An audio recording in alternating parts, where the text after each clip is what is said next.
It's such a delight to be with so many people. Really big numbers right now, probably because of the current crisis that we're under, right? And all that. But I have so much lovely, yummy, juicy material for everyone today. And I am so excited about exploring the field of the etheric body with everyone, because there's so much potential at that level of the field or expression of self, particularly I would think with regards to how we can best navigate the current health crisis, which is facing our earth. So let us begin. I will do a prayer of gratitude, and then I will describe energy healing in a few sentences, and then we will dive into tonight's topic. All right. Thank you, everyone, for being with me. This is the highlight. It's always the highlight of my month when we get together and we do these sessions. So thank you.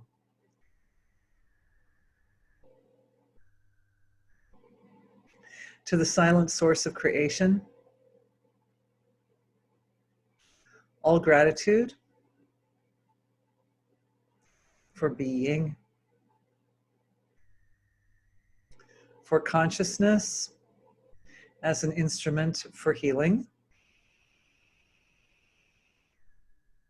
to the great eternal tradition of wisdom which bridges the unmanifest and the manifest, which is our guide for fathoming all the deepest layers of creation. Thank you for our physical bodies and for our ancestors for that presence. Thank you for our ability to work concisely and efficiently,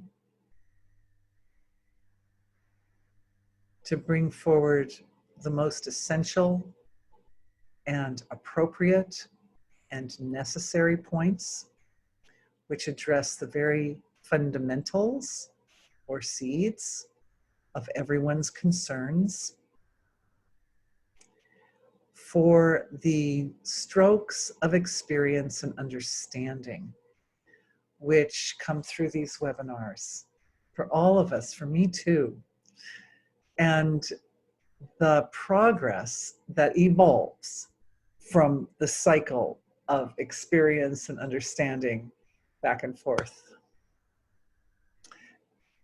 May that be a great support for everybody here and everybody who will watch in the future, to allow us to genuinely progress on the path of mastering energy healing as a practical tool for handling and dealing with and handling problems of all types, problems and challenges, and navigating our way through dicey situations and coming out successful, coming out shining, coming out well.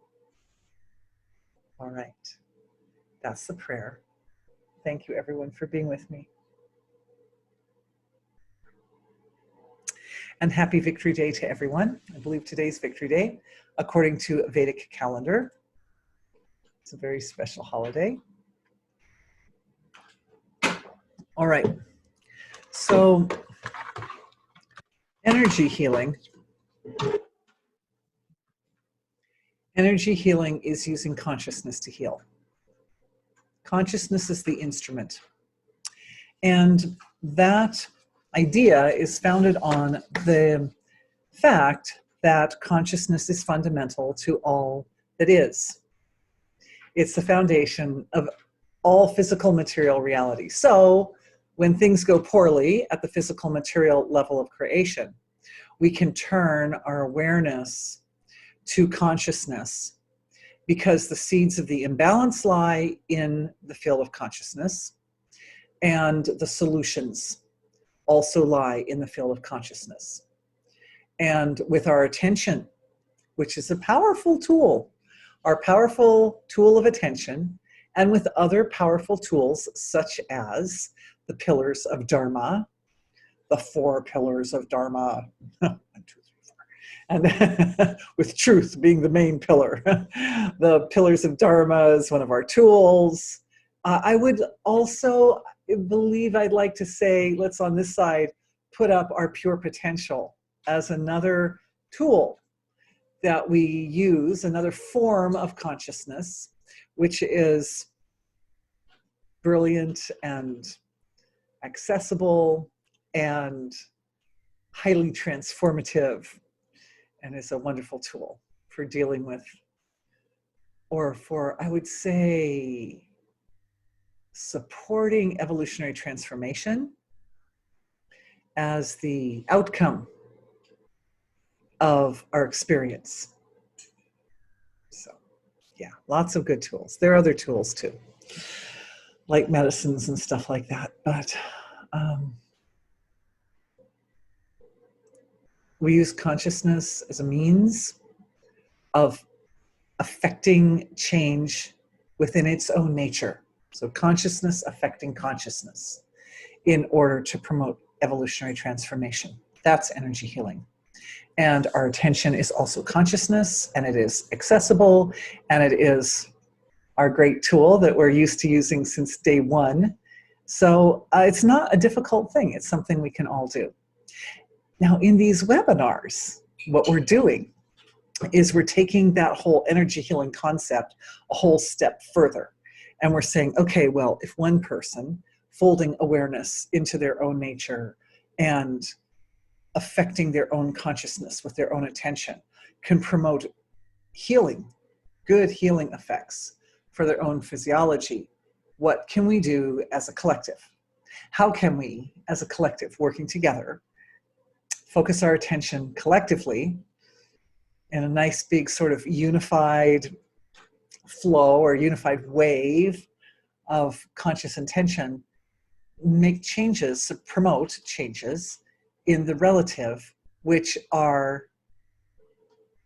also evolutionary and also uphold transformations which benefit all life, for ourselves and for our collective. So that's why we're here in our healing webinar, in tonight's webinar.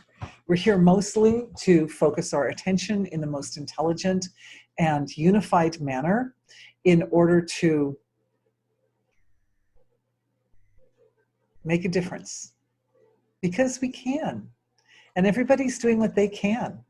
The truck drivers are delivering goods because they can, and the healthcare workers are on the front lines helping the sick and the needy because they can, and the politicians are trying to make good decisions for the countries because that's what they're good at. So this is what we're good at. We're good at focusing our attention to promote evolutionary change. We're good at seeking out the seed of the problem and addressing the seed.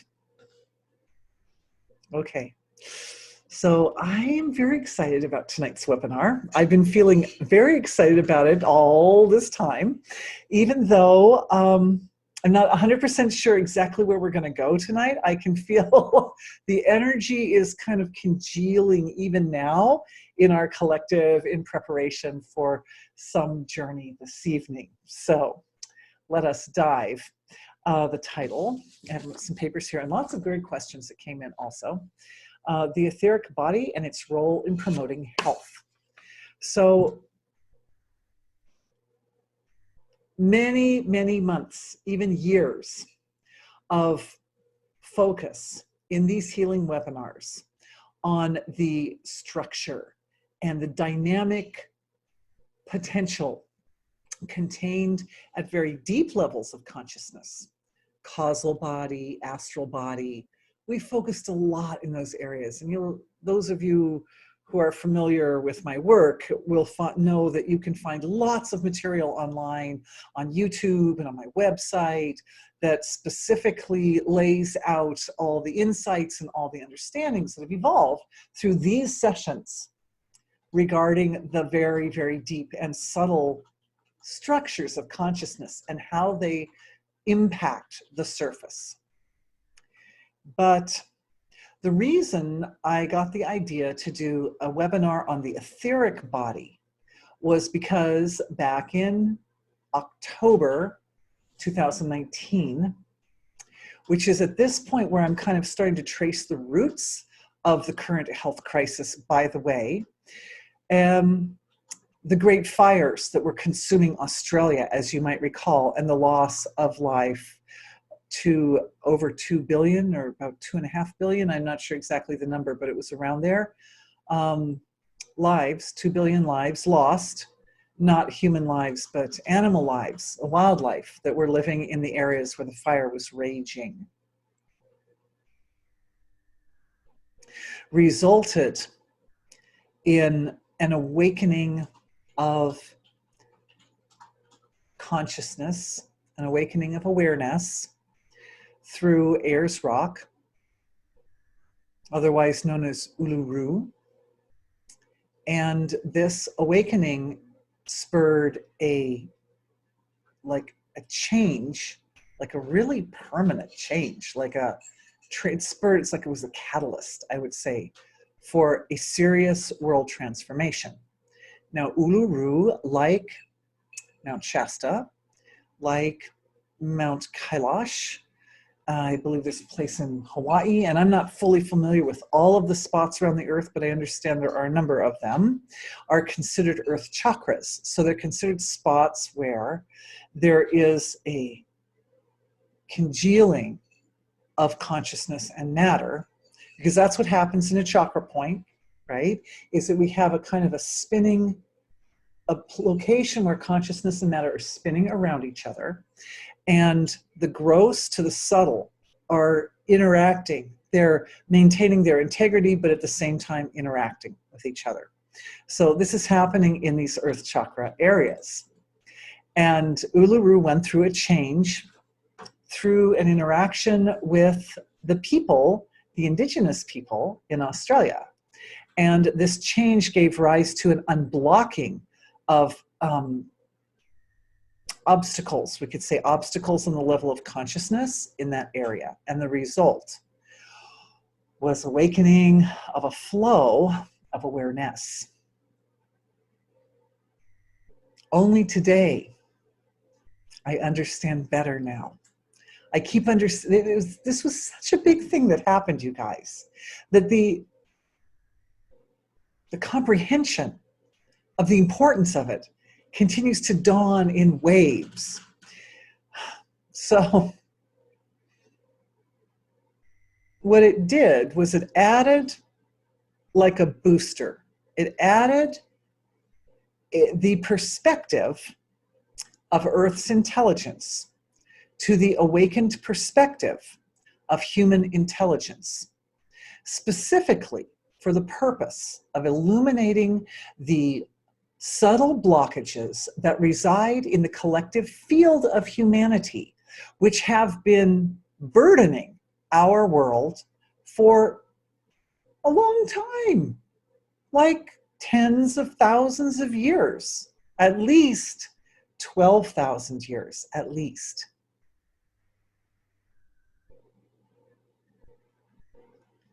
We've been trying, as human beings, we've been trying for at least, now we don't know because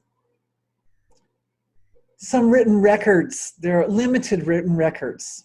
The written records are limited, going back so many thousands of years. But the last 2,000 years, written records are not so limited. So we know over the history of humanity is fairly well known over the last 2,200 years. Fairly well known.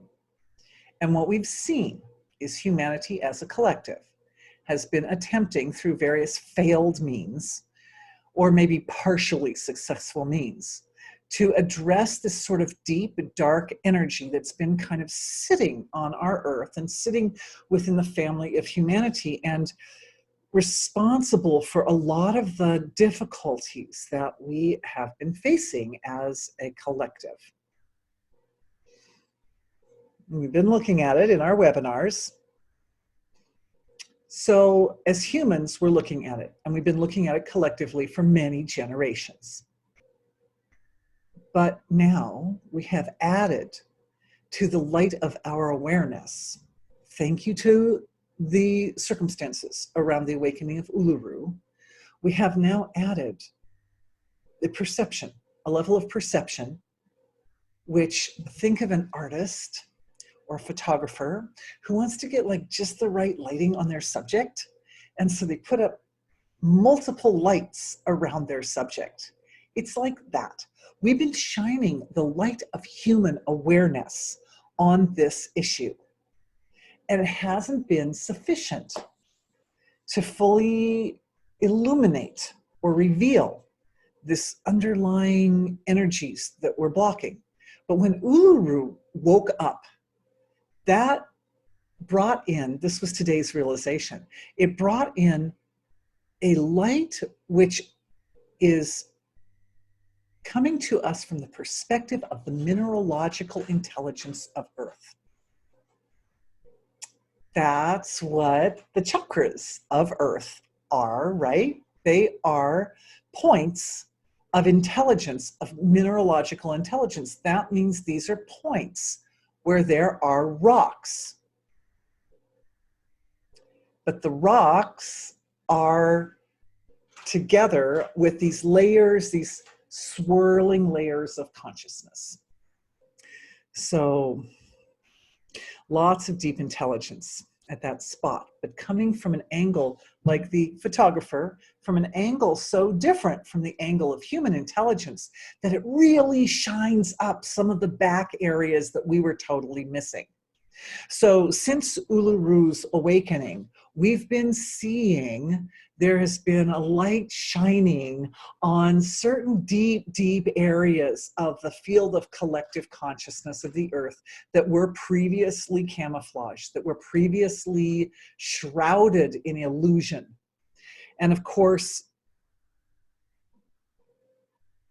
this darkness, these darknesses, or this darkness, which has been shrouded and is now illuminated, has drawn a lot of power from the fact that it was shrouded. So now that it's illuminated, it's not as powerful as it was. So lots of understanding is coming to light. Understanding is coming to light. And this understanding started coming to light earlier. It started coming to light like back in the fall. I think the fires in Australia were in October. And the awakening of Uluru was in January 12th. That's an easy date to remember. And lots of bigger changes started occurring at that point. Now, I haven't talked much about the etheric body. So let me just bring in some points on the etheric body here. One of the first things I noticed when we had mineralogical intelligence adding to human intelligence was that there's a certain amount of entropy, a certain amount of the, I would say, the obstacles to the evolution of the human race and the evolution of consciousness have been sitting in areas that are a little bit denser. And that includes the etheric level, mental, emotional, and I would say down to the astral level as well. So kind of between the upper region of the astral field, and we've looked a lot at that, all the way up to, I'd say, the etheric level. So that's what gave me the idea, hey, let's do a webinar on the etheric body. This is where the obstacles have been sitting. And you know how it is sometimes an imbalance or a problem or some kind of malevolent form will sit out in the open where everyone can see it. I think there's some people who probably understand what I'm talking about. Like a lot of times in the movies, for example, certain topics will be broached in a movie that's considered kind of a fantasy movie or something like that. But the reason it resonates with people, Right. She's saying hiding in plain sight. Exactly. That's kind of the word I was looking for. Thank you, my dear. Thank you to Ogden, Ogden, Utah. Yeah, that things will be hidden out in plain sight, and therefore kind of protected in a way, because everyone's like, oh, well, that's just a movie, but it really resonates with people, and people aren't sure why it resonates with them so much, but it's because it's actually, there's a reality to it. It's a little bit like a kind of reality check going on there. So a lot of the imbalances tend to sit in these upper regions, these denser levels of the field of consciousness. And we hadn't been focusing our healing energies as much in those denser areas in our webinars, because we were all absorbed and all concerned about the subtle levels, which are the more powerful levels, and getting all that subtle level all straightened out. Well, we've done that. We got it all straightened out, mostly straightened out. And so it's time to turn our attention to the slightly denser levels. So let's look at some of the features, qualities, and characteristics of the etheric body. Perspective, shine the light of perspective. The physical material body, the physical material, every body has a realm or a range, right? So we have our physical body, but it resides in the physical material world and is subject to the laws of nature of the physical material world. The etheric body has an etheric field in which it resides, and it is subject to the laws of nature of that field. Same with the mental body, same with the emotional body, same with the astral body, etc. Okay, so by way of comparison, because we have to start with something we're familiar with, the physical body is where time and space have collapsed, completely collapsed. So we are experiencing this moment now. In the etheric body, which is just one layer less material than the physical body, we start to see space and time slightly dislodged from that full collapse. That's why the etheric body, one of the roles or characteristics or values, one of the ways the etheric body serves us is it allows us to experiment a little with what has been in the past and what shall be in the future. It doesn't dislodge us completely from the context of space-time. And if we look at the other side of the etheric, we've got the physical body here, and then the etheric body, and then mental body under that, we know from the perspective of the mental body, just to kind of get ourselves sandwiched in here in perspective, the mental body is pretty unbound, fairly unbound by space and time, right?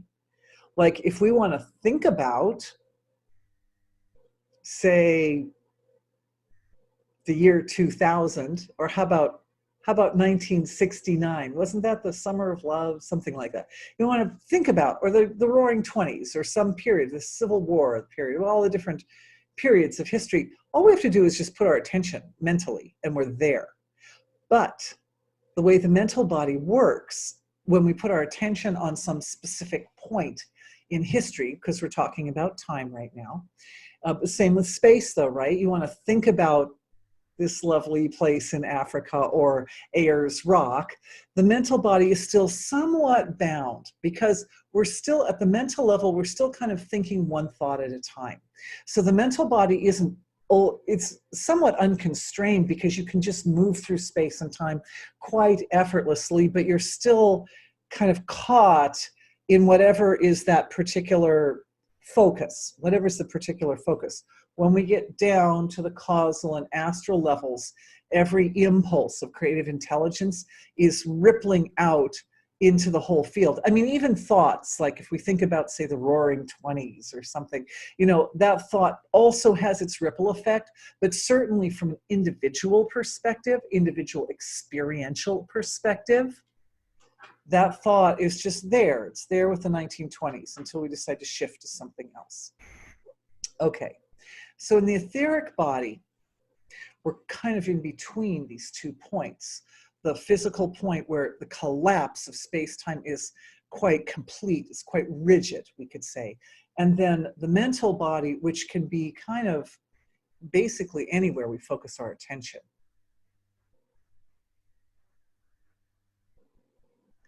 The etheric body, think of the etheric body as being just slightly dislodged from the constraints of space-time experienced at a physical level, just a little dislodged.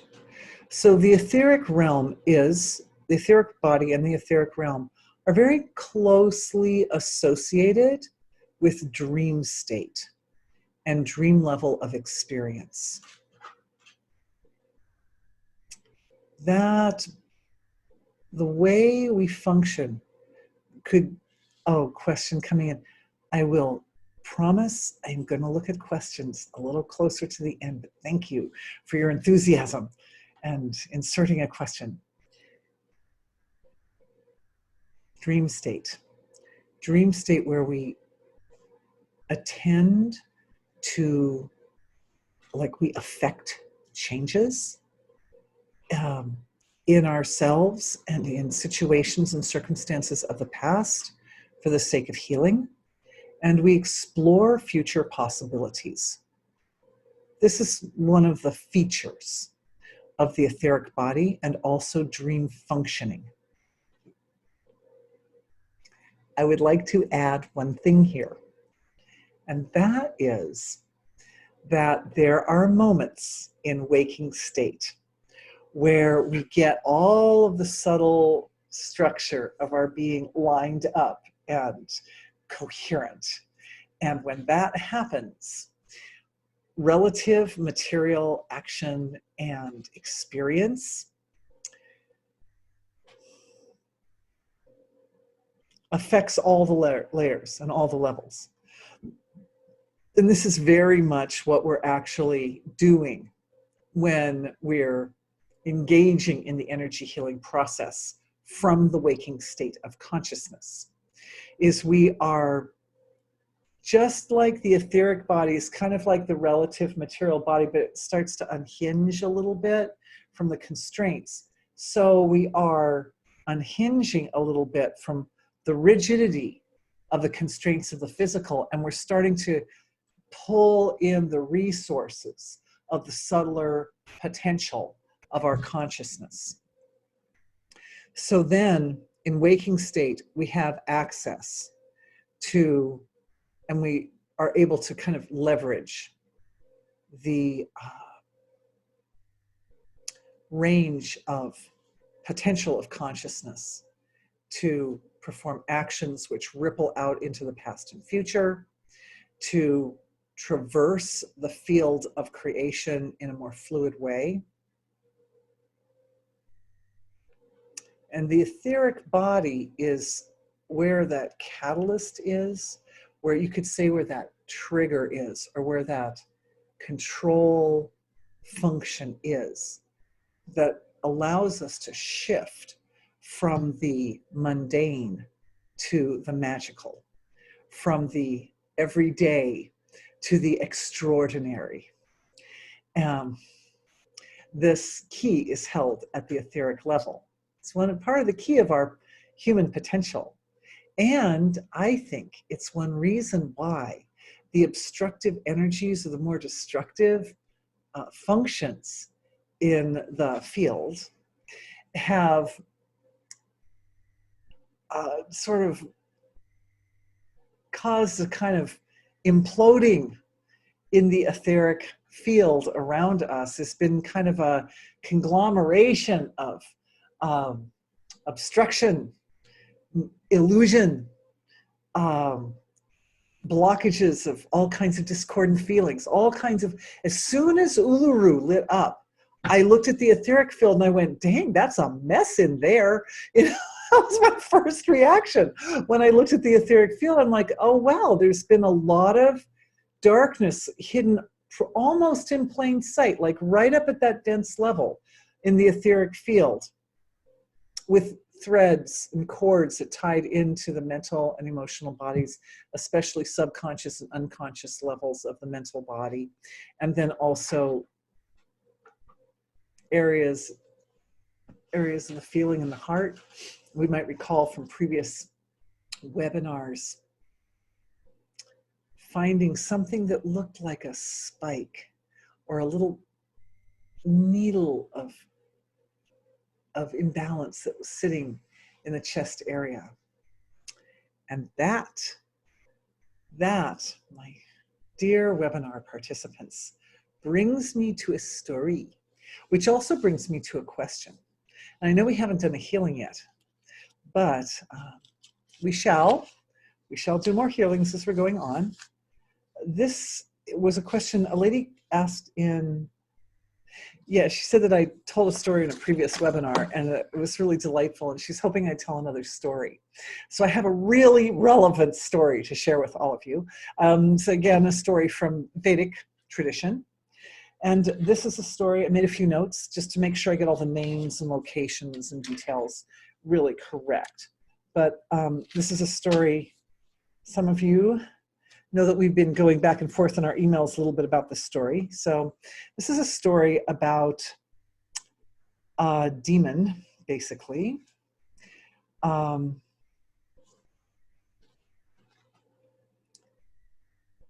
female demon called Vasuchika. It comes from the Yoga Vasishta, also known as the, I have it written here somewhere, got so many notes. Anyway, yeah, it comes from that part. And I had somewhere I had written in all the details, but I guess I don't have it here. Anyway, this demon had a really deep desire. She had a really deep desire to consume mankind. She was hungry for that. She wanted to sort of draw upon all the innocence and sweetness and goodness and beauty of humanity and just take it in as her sustenance. And this story is really a story about how consciousness, how the human mind, it's a kind of allegorical story for how the human mind refines. Because it's essentially a story about how larger forms can take on a structure which is smaller and has multiple parts. Because that's essentially what this demon does in the story, is it starts out as this big kind of gross form being, and it becomes a form which is systemically spread through creation of many, many small pieces. The demon does that through tapas. Basically, she goes to a mountain. She has this big kind of gross physiology. She goes to a mountain, thousands of years. She sits on the mountain doing tapas, sitting, kind of doing obeisance, I think that's the word, to Lord Shiva. But then eventually Brahma comes. Lord Brahma comes. And that's the form of creation. It's the creative form, right? Brahma creates the creation and is pleased with the tapas, with the austerities performed by this being, and offers a boon. And the being says that what it wants is, instead of having a big soft body, it wants a little tiny hard body that's like a kind of a pin or a nail, kind of a hard, like metal spike that, yeah, right. Samurai swords and diamonds, right, are made by, yes, concentric layerings of that intention. It's beautiful. In the chat window, for those of you who are interested, there's one of our participants made a comparison with how like a samurai sword is made, where you fold the metal in over and over and over again like that. So yeah, that was the intention, was to do that. Thousands of years of exposure to the elements and austerities and so forth. And the reason she did this, by the way, was because she knew that in order to sort of like suck out the life force of humanity, she would need some special skill, because she knew that human beings, we as humans, are guarded, we're protected by several things. Oh, these are more tools, right? besides Dharma, these are kind of like the effects of Dharma or the byproduct of Dharma. Meditation, medicines, I wrote them down, austerities, we can do austerities, right? Devotions and charities. So these are tools that humanity has used for ages upon ages to protect itself from negativity and from destructive forces. So because humanity has all these great tools to protect ourselves, she knew she had to do something special. So she wanted to become like a little spike or a little thorn that would go embed itself in the hearts of humanity, and as such would be able to kind of draw out life force from humanity. So Brahma, though, isn't dumb. Brahma is like some high form of creation, saw that this demon was not really asking for something that was good, but was desiring something that was kind of life damaging. So even though Brahma granted the boon, because Brahma was pleased by all the hard devotion that had been offered, Brahma came up with a solution to that. And the solution was a mantra, which was given to humanity, which would counteract the effects of this demonic form. And the demonic form was going to take on this physiology, the structure, which is directly associated with viral infection. So this demon became basically a virus. And the solution is a mantra.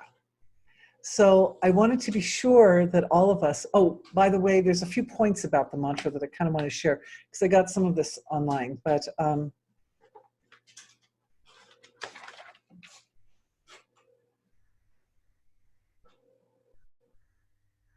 there's a translation of the mantra. And there's, I just want you to know, this all came up because a man posted the mantra on his website, chanted by a very renowned pundit. And this Vedic priest has a high reputation and has been at a very high level in the TM movement. Was very well known by the leader of the Transcendental Meditation movement. And this priest who is, at a very, very high administrative level with regards to all of the schools of pundits in India and so forth, actually he's chanting that mantra on this website. So I will send that link to everybody so you can hear it, because the Vedic words, the Vedic syllables chanted in the appropriate manner they resonate, a certain sound quality in a specific manner that has a very specific effect on the human physiology. And he references this particular, I wonder if I threw that piece of paper. Yeah, somewhere I wrote down the actual chapter and I didn't write it in this book, sorry. But anyway, I threw that piece of paper away. Doesn't matter, I can include it when I send the link. But anyway, so everyone can hear it. But what the mantra basically says, its translation, is that there lives this demon in the north of the snowy mountains, and her name is Vasuchika. And it is for repelling, this mantra is for repelling her power. That's why it is given. And then the powers of Vishnu, that it has the power of Vishnu in it, the mantra does. And it also invokes the Vaishnavi powers to remove, to destroy, to root out, to drive away the illness far beyond the Himalayas and after to the orb of the moon. So it's pushing the illness out completely. And it's interesting that it pushes it out to the orb of the moon because the story is about evolution of the mind, which is interesting. And the moon is one of the planets that represents mind because it reflects the sun, and the sun is being. The sun is Atma. And then the mind has this ability to reflect Atma. But anyway, be it so. Let these lines be held. And then he's in the story. Brahma gives this mantra and also an amulet that goes on the arm. So it talks more about how the demon would be crushed under the mallet of the mantra and driven back beyond the hills.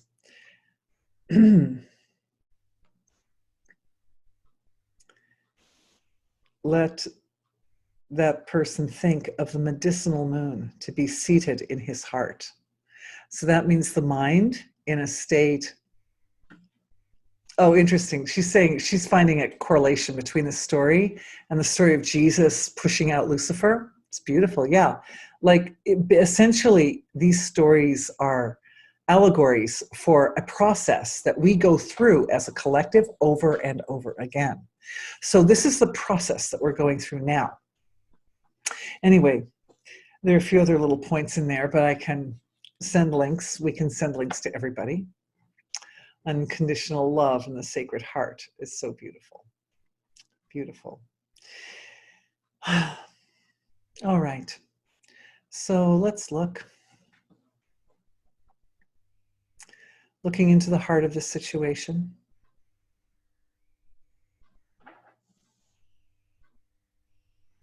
The mantra can be received now by everyone as a direct download. When I send the link, you can hear the syllables. But the thing about these Vedic sounds is we tend to experience them as the hum of creation. And the ancient seers were able to slow the hum down so that they could identify specific syllables within that hum. But we tend to experience it as a kind of a buzz or a hum, a kind of a vibration of the source of creation that's in the field of consciousness all around us. So through that field, beautiful. Oh, lots of people experience. God, you guys are awesome. So through that field, we all receive that mantra as a direct cognition. I would like to add on this note that I'd also like to address in today's healing session some of the fear that has been activating through the reading of news articles on the virus. We are unified as a collective. I think a lot of people are kind of checking in with news articles on a regular basis. And for those people living in Jefferson County, and I know we have quite a large number of people on tonight's webinar in Jefferson County. I don't know how many of you saw the town council meeting of yesterday morning, but, oh good, 5 people saw it. Excellent. So you know that the numbers in Jefferson County are 5 ventilators and 25 beds. That's it. So good that we all get the mantra. Because, you know, when I heard that, I realized, well, you know, we're kind of on our own. If you look at the exponential growth of the virus every 3 days, there's already 1 person sick in Jefferson County, which means, and that was a few days ago, that means within a day or so, we're going to see, 2. Yes, we've got someone local saying now they're 2, which means in just a few days, they're going to be 4, and then just a few days, 8, and then just a few days, 16, etc. We get to 25 pretty quick. Like I think 12 days, and we're there, right? So that's 25 beds and 5 ventilators. That's it, folks.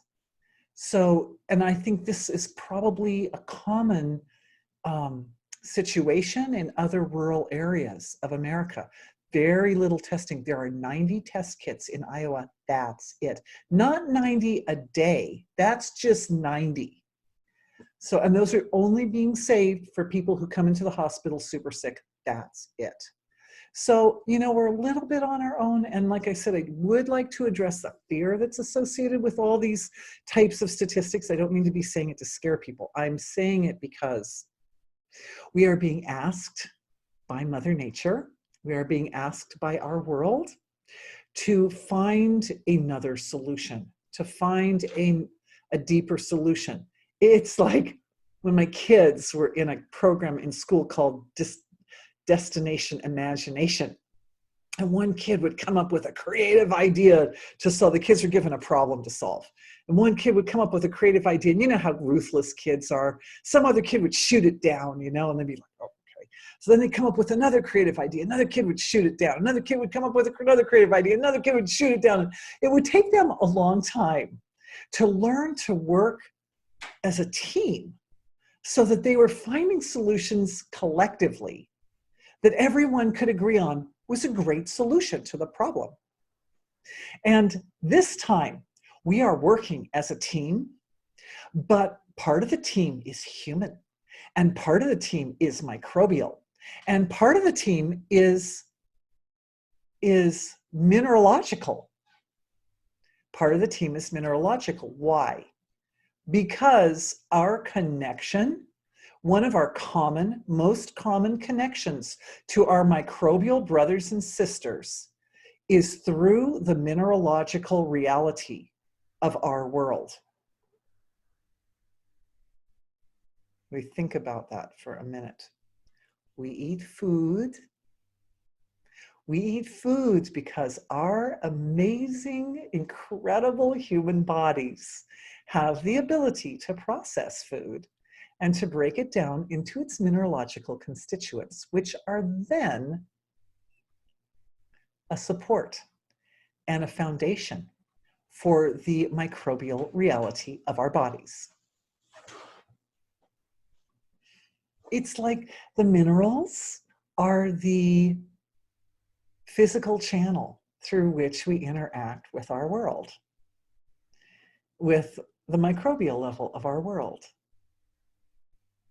Additionally, yeah, we're the host. Yeah, we are kind of the host. We are, but it's kind of a symbiotic relationship too, because the bacteria in our guts supports the digestive process, and the mitochondria in our cells supports the digestive process. The mitochondria are serving us to a great degree. So, and on that note, I would like to add, I personally feel that the transformation taking place on Earth is far greater than the collective has even started to comprehend. This transformation in front of us, this is huge. I feel that the transformation in front of us indicates a significant change in the nature of what it means to be human. Our physiologies haven't changed, and I think Andrew Hewson and I discussed that slightly in the video that we uploaded yesterday, that human physiologies just haven't changed that much over thousands of years. No wonder we haven't been able to get rid of that darkness. This is a huge upgrade. This is an upgrade which is probably going to...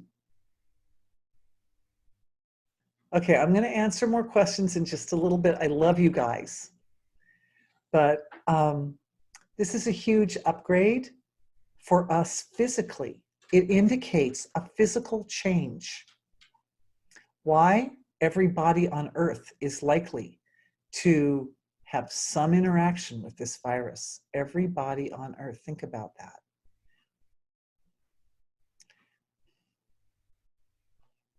Collectively creating immunity. Collectively creating immunity. Okay. Was it the last webinar or no? It was in a video I uploaded. A video I uploaded over the last week or so. There's a healing for refinement of sense of smell. Yes, yes, it means everyone's DNA will be somewhat changed. In the last webinar, I think I did mention that I noticed that the outcome of the infection that I had, and again, I don't know if that was coronavirus because there's very little testing in my area. But I did notice a tremendous upgrade in sense of smell. And once that happened, I noticed, gee, I understand my world in a way I didn't understand it before because I can smell things that I couldn't smell before. Well, is anybody at all surprised that latest articles on the coronavirus are saying that when people have the illness, particularly if they're carriers but they're not having a lot of symptoms, they tend during that time to lose their sense of smell? It's no surprise. This is pulling the arrow, drawing the arrow back on the bow, right? What the article that I read today said that when you have the virus, when you're under the influence of the virus, sense of smell is diminished, but when the virus is finished, sense of smell returns. What this means is that sense of smell goes into a kind of transcends, right? We can transcend on any of our senses of perception. So sense of smell goes into a state of no smell. And from there, it resets. It becomes actually more acute. And coming out, we have a more acute sense of smell, which allows us to understand, to perceive our mineralogical reality, and also, by virtue of that, our microbial reality at a level that we couldn't before.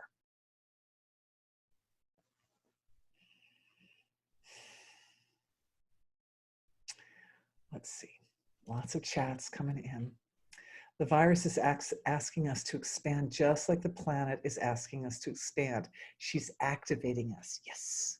Yes, this is an evolutionary process. We signed up for this. This is like, we're in kind of like the juiciest part of the story of this period of our lives that we signed up for.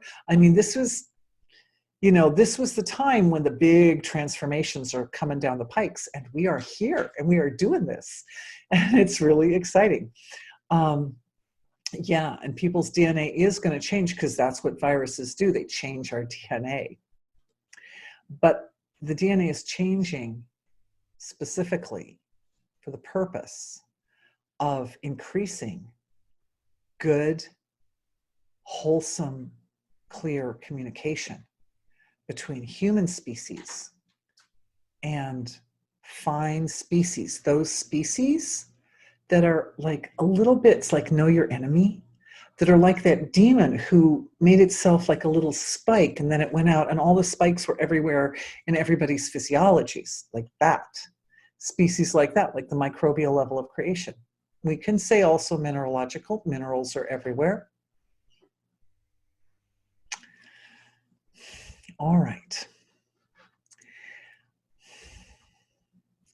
Just feeling a lot of compassion starting to bubble up from deep levels.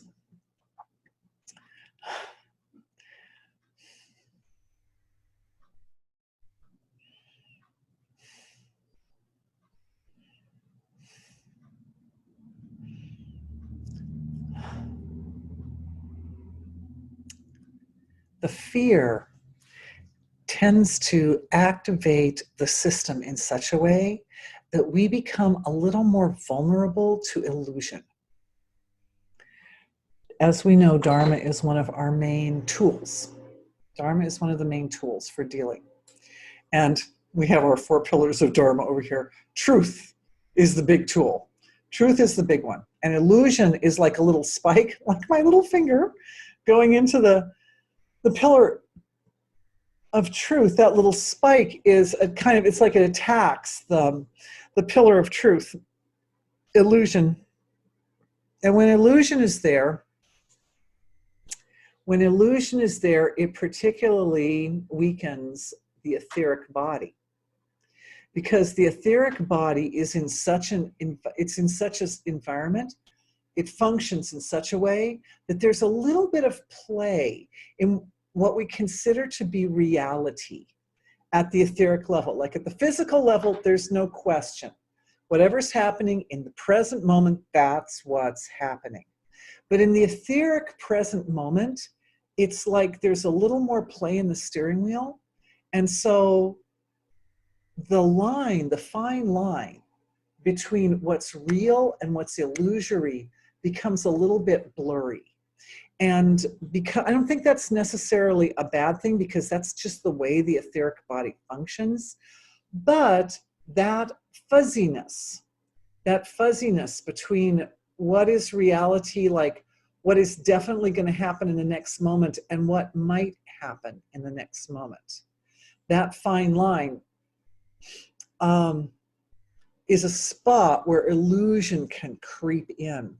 And it ties into a really interesting question that came up from more than one person over the last few days. I've had people talking to me about this idea that the coronavirus or the COVID-19 isn't really a virus at all. That actually it's a toxic release in our system as a byproduct to being exposed to 5G. So a lot of people, people have been sending me videos and sending me stuff on that. And when I looked at that, I said to myself, well, what we're really dealing with here are multiple timelines. We're dealing with a set of virtual circumstances. So for some people, that's the reality. And for some people, that's not the reality. We have to think about this for a minute. This has to do with a misalignment at a collective level of our etheric bodies.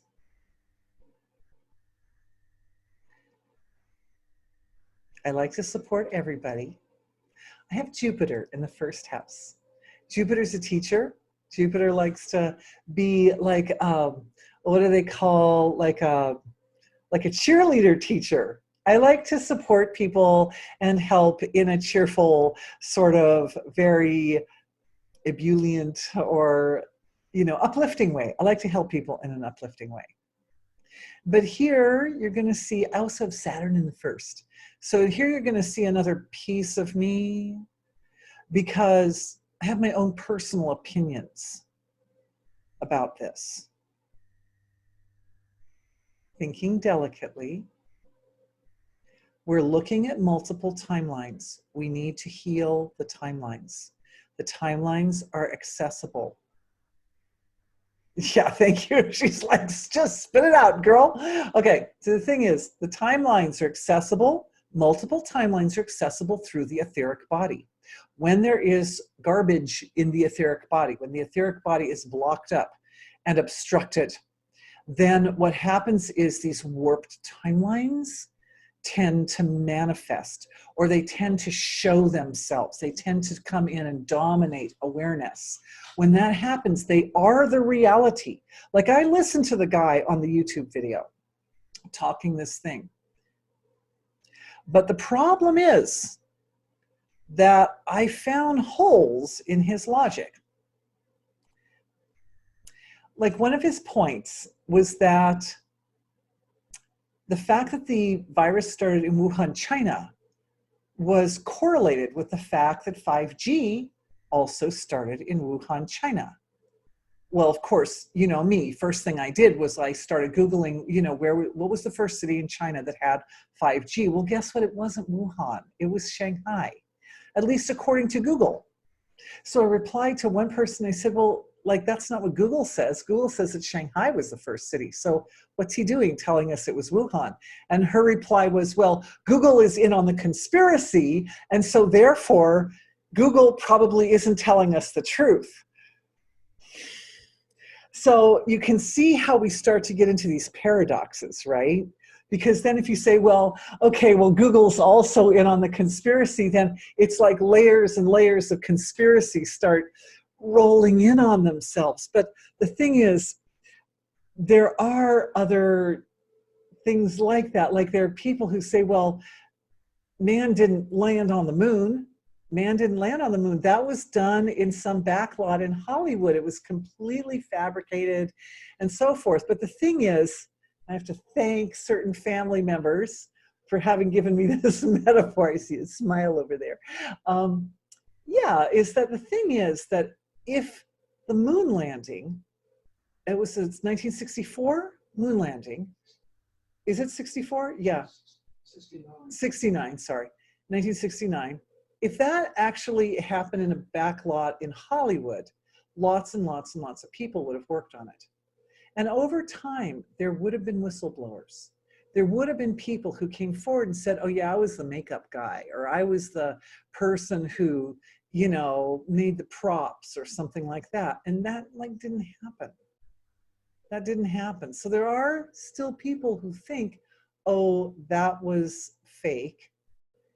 But there are thousands of people who worked on the actual rocket and the technology that put astronauts on the moon, thousands of them, thousands. And all of them sincerely understand what they did. And none of them have come forward and said, oh, that was fake. So we're kind of looking at a similar situation here. There are tens of thousands, maybe more, who, oh yes, somebody's offering a movie to watch. There are tens of thousands of people who are in the medical profession who are dealing with this outbreak.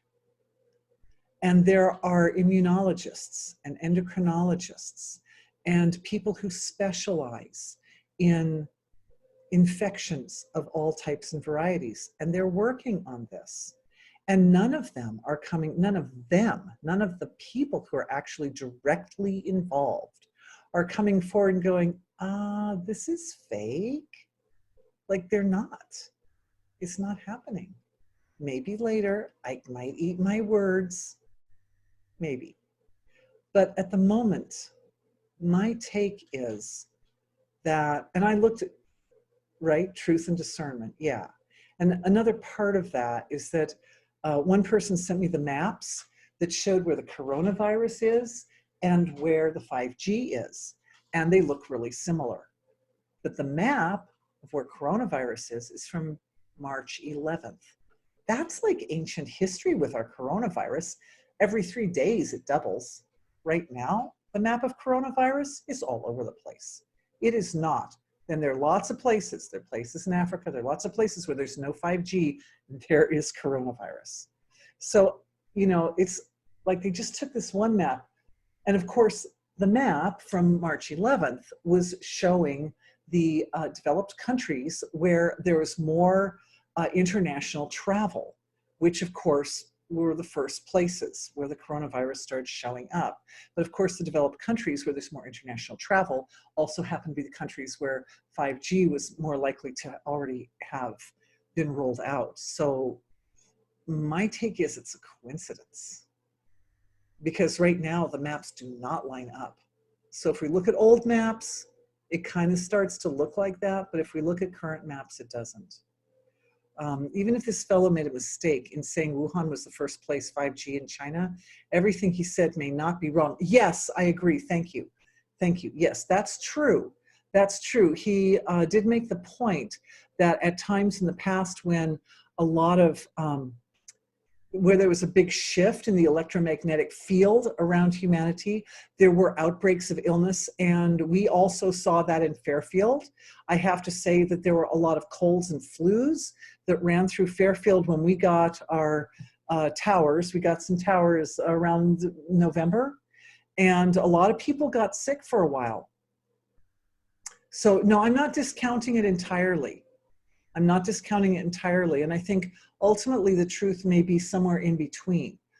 Could it be that 5G is one of the factors as it depresses the immune system? Yeah, I think that actually is possible. It is very possible that when our systems are compromised, we are more likely to get sick. Sure, Google definitely has a vested interest in 5G. And is known to censor. Yeah, that's true. That's true. Not a trusted search engine. Good point. For instance, using DuckDuckGo, will get you a different results. This is in general. Well, let's check it out. Let's go to DuckDuckGo and see what they say is the first city that got 5G in China. That's not that hard to do. We can check it out. I can't check it out right now because I'm on camera. But anyway, later we'll check it out. Later I'll check it out. Yeah, thank you for that suggestion. I do appreciate that. So you can see that what happens is we start to come up with these multiple timelines. And the reality that condenses, the reality that collapses at the physical material level is kind of like a culmination of the various timelines, how they interact with each other. And the timelines are manifested in each one of us slightly differently, but the etheric field is shared in common, just like the physical field is shared in common, just like the astral field is shared in common and all the other fields. So we have choices. We have choices to attend to results which support, or I would say align with, our full potential. And this is where the tool of our full potential comes in really handy. Now, you notice I use these, I wasn't planning on this actually, but I use these 4 trees to represent the 4 pillars of Dharma. I'm using this gorgeous sunlight over here to represent our pure potential. Because when I look at each of our full pure potential, it looks like that to me. It is just searing, brilliant light. It is that aspect of ourself, which is so close to pure being, is actually so integrated with pure being. It's very like virtually impossible to pull them apart. It's that part of ourself that's just pure being. It's just pure being as it manifests in its purest, most complete, most perfect form. And we can align our own vision, our own intention. We can pluck those timelines that line up with that pure potential. We want to cultivate them. We want to support them. I feel that one of the roles of the mantra and meditation in general is that it supports that alignment. Meditation in general. And one of the things that I've seen coming out of this period where so many people are bound into their homes is the silence of being is becoming thicker. It's becoming more silent. Certainly within the context of the oh look, other people too, hands raised. Hey, we got someone from Europe hanging in here with us. God bless you for being up with us at 2 a.m. or wherever it is your time. It's probably really early in the morning, the middle of the night. I'm going to look at your question in just a second. Anyway, the point I wanted to make about this is that the silence is deepening. And partly that's because of just slowing down everything, right? Slowing down traffic on the roads, slowing down the movement of people everywhere, and certainly slowing down a lot of activities that have been integrated into social constructs as forms of entertainment and forms of pursuing our bliss and being happy and comfortable, which actually have been distractions and digressions from our true purpose, which is evolution. So a lot of that stuff is no longer a thing right now, at least now, during this precious time of inward stroke of consciousness all over the world. And as a result, the silence is deepening. All right, let's see what our man from England has to say. My dear spiritual brother, we know that science says that 5G, after the microbial world more than it, that it affects the microbial world more than it affects us. Remember the article? Yes, I do. Guess it's possible that COVID-19 was a different, more benign coronavirus like a common cold, and 5G mutated it somehow. That's an interesting concept. My thought on that account, when I look at that, thank you for suggesting, thank you for presenting that. The timeline that I'm looking at, the form that I'm seeing is that coronaviruses have been around already for a really long time, and human body has been handling them fairly effectively. But if the 5G weakens our microbial reality, that weakens our immune system. And then it means the human physiology, all of a sudden a virus which wasn't that serious starts acting like a really serious illness in our bodies because our immune systems are compromised, because our microbial structure is compromised. All the more reason why we need this healing, because the upgrade for our ability to support our microbial brothers and sisters, particularly the ones that live in our own bodies, our ability to support them will allow an upgrade, a mutation that's an upgrade. Oh, it's occurring to me right now that the upgrade might not be for the human physiology other than an increase in our subtle perception, but the permanent upgrade could be in the microbial reality of our physiologies, affecting our immunity, because we will, ultimately what's going to happen after the virus has gone all over the place is immunity will have increased, which means microbial intelligence in our physiologies will have increased. Etheric level of healing is creating a global oneness of sharing. Yes, I absolutely agree. Both microbial and mineralogical DNA. Oh yeah, she's pointing out that the work that we're doing, the work we're doing now, is creating a global oneness of sharing microbial and mineralogical DNA. Marsh used to say that all cultures are the result of geographical and geological differences, right? And of course, we know that the mineralogical constitution of various areas of our world differs slightly from region to region. That's where you get trees like this growing in Africa, and you don't get them growing in Iowa. Download coming in right on that account. I feel it. I'm feeling it. I'm feeling it. I'm feeling it. I'm feeling it. What is this? Okay, so there are 4,700 different types of minerals on Earth at this time, at least as identified by modern mineralists, not minimalists, mineralogical scientists, mineralogists, mineralogists, evidently, at this time, 4,700.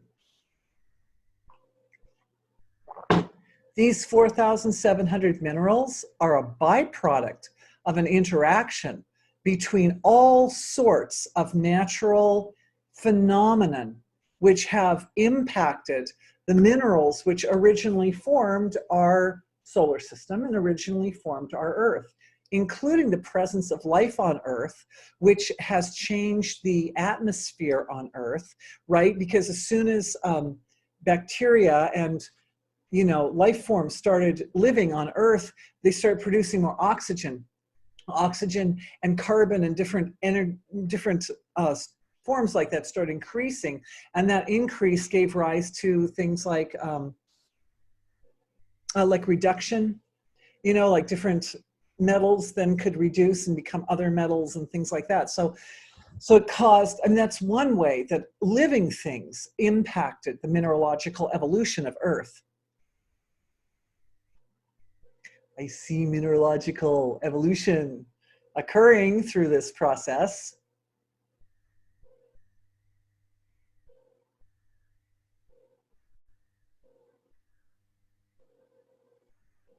Because there was more mineralogical diversity on Earth, Earth was able to sustain more evolved forms of life. We talked about that before. Oxygen. Oxidation of elements. Oh, thank you. Yes, oxidation. Oxidation and reduction of elements in the presence of oxygen. Yeah, thank you. Yes. Sorry, I guess the reduction comes from the lack of oxygen. So oxidation is caused by more oxygen and reduction is caused by less oxygen. But thank you to our physicists who always have really useful contributions. There is apparently something called secure 5G, which is different from form of delivery from the signal, and it's less dangerous. Right, so I understand there's several different ways that 5G can be delivered, and they probably all have different effects in different ways. I'm still feeling this download because I'd like to be clear with everybody and share it and honor everybody, because I'm looking at our time, and we've already come to our time, for heaven's sake. So maybe we go more into the download tomorrow. Boy, the time really flew by today, didn't it? There was one person who asked a question back here, and I said I was going to answer your question in just a minute.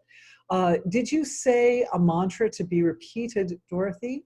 So here's the deal. I'm going to send you the mantra. I'm going to have to trust you guys that you know what to do with mantras. Because as a meditation teacher, I'm under certain specific, I have responsibilities and certain constraints based on my relationship with the organization that granted me the privilege of being a meditation teacher. So on a public forum like this, it is my policy not to give direct instructions on how to use mantras. In private only. So I love you, and I do appreciate the question because it's a really intelligent question. But I would suggest for those who are familiar with using mantras, use them as you understand them to be used.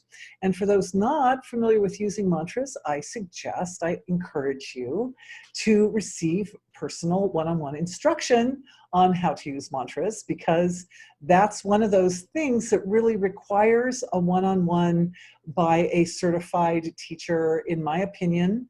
That's the best way to learn how to use a mantra. And the other part of that story is there are a lot of different ways to use mantras other than how they're taught in one-on-one instruction. There's like a lot of stuff out there. Anyway, I feel that it's not my place here, please forgive me, on the public forum to be giving specific instruction on using mantras. However, if it is your desire to understand that, there are ways. There are ways and means. Question, could Gaia be encouraging us to address these things that inhabit flow through this point? Yes, all of this is being orchestrated by our environment. A new message. Listening to the mantra by the pundit is good too. Yes, that's what I was going to say. I'm going to send you the link, and you can just listen to the mantra. You can listen to it. And that is definitely a valid way, just listening. And that's why I want to send the link to everyone so you get to hear what it sounds like. And this is the specific one which was given to all the siddhas. It actually used the word siddhas in the story. All those individuals who are awakened, you could say awakened individuals, to use that tool to eliminate the virus. Okay, wow. So thank you all for your amazing focused attention tonight. Can't say we did a lot of healings tonight, but as you know, usually to Friday night, we lay down the foundation, and then Saturday, we do a lot of great healing work. So, so thank you very much for being with me. It was so much fun. It was so juicy tonight. And we will do more tomorrow. I'm glad a lot of you will be with me tomorrow. And if you have paid only for this evening's session, you will receive the recording of tomorrow's session anyway. You won't receive the link. You have to pay for that separate. But you will receive the recording directly after. And we try to be really, my dear husband who helps me, tries to be very vigilant about getting those recordings out to everybody straight away. So hopefully by Saturday, sometime, not to put anybody under too many time constraints, but hopefully sometime on Saturday, you'll see the links for today and tomorrow's session. So I'm wishing everyone a good night's sleep and blessed sleep and blessed meditations. And may we continue to meditate together in the same time frames and super radiate together and use the silence that we have access to support a transformation, to support the activation and enlivenment of those timelines, which are going to bring forward effects from this transformation. The transformation's happening anyway. So bring forward effects which will be in everyone's highest and best interest, aligned with evolution. That's the goal. I love you. Thank you. See you again soon. Bye.